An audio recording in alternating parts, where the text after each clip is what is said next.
நான் ஜெயம்.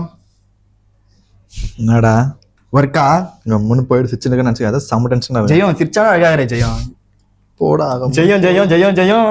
ஜெயம் கொடுக்கும் தேவனுக்கு கோடி ஸ்தோத்திரம். ஏன்பா தம்பிய டென்ஷன் ஆக்குற? ஒன்னும் இல்லக்கா, உங்களை என்னக்கா கூப்பிடுவாங்க வீட்டுல? என் பேரை வச்சுதான் கூப்பிடுவாங்க. அதான்க்கா நானும் கூப்பிட்டேன். ரொம்ப டென்ஷன் ஆகுறாருக்கா அவரு. அப்படி என்ன பேரு தம்பிக்கு? ஜெயம். என்னப்பா உன் பேரு ஜெயமா? அக்கா அவன் தான் அவளை சிரிச்சுட்டு கத்திட்டு ஓடிட்டு போனானே, அப்ப கூட தெரியலையாக்கா என் பேர் ஜெயம் தான்க்கா.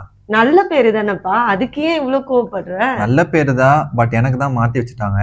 நான் எது செஞ்சாலும் எதை பண்ணாலும் என் வாழ்க்கையில ஜெயமே இல்லக்கா. எதை தொட்டாலும் தோல்வி தோல்வியாவே இருக்கு.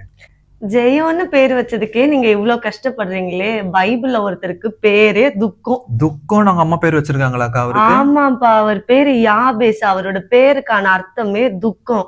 ஆனா அவருடைய வாழ்க்கையவே அவர் மாற்றிக்கிட்டாரு. எப்படி மாற்றிக்கிட்டார் தெரியுமா? தேவரீர் என்னை ஆசீர்வதித்து என் நெல்லையை பெரிதாக்கி உமது கரம் என்னோடு இருந்து தீங்கு என்னை துக்கப்படுத்தாதபடிக்கு அதற்கு என்னை விலக்கி காத்தருளும் என்று வேண்டிக் கொண்டார்னு வேதத்துல இருக்கு. என்ன வேண்டினாரோ அதை அப்படியே கர்த்தர் அவருக்கு கொடுத்தாரு. துக்கம்னு பேர் வச்சவரோட வாழ்க்கையே சந்தோஷமா மாறும்னா உங்க பேரு ஜெயம்னு வச்சிருக்காங்க. எப்படி மாறும்னு யோசிங்களேன். அப்போ யாபேச போல நானும் ஜெபித்து என் பேருக்கு ஏற்ற மாதிரி நானும் ஜெயமா வாழுவேன். நான் ஜெயம். வாடா உனதான் தேட்டு இருந்தேன். சொல்லு ஜெயம். இனிமே என் வாழ்க்கை ஜெயம்தான்.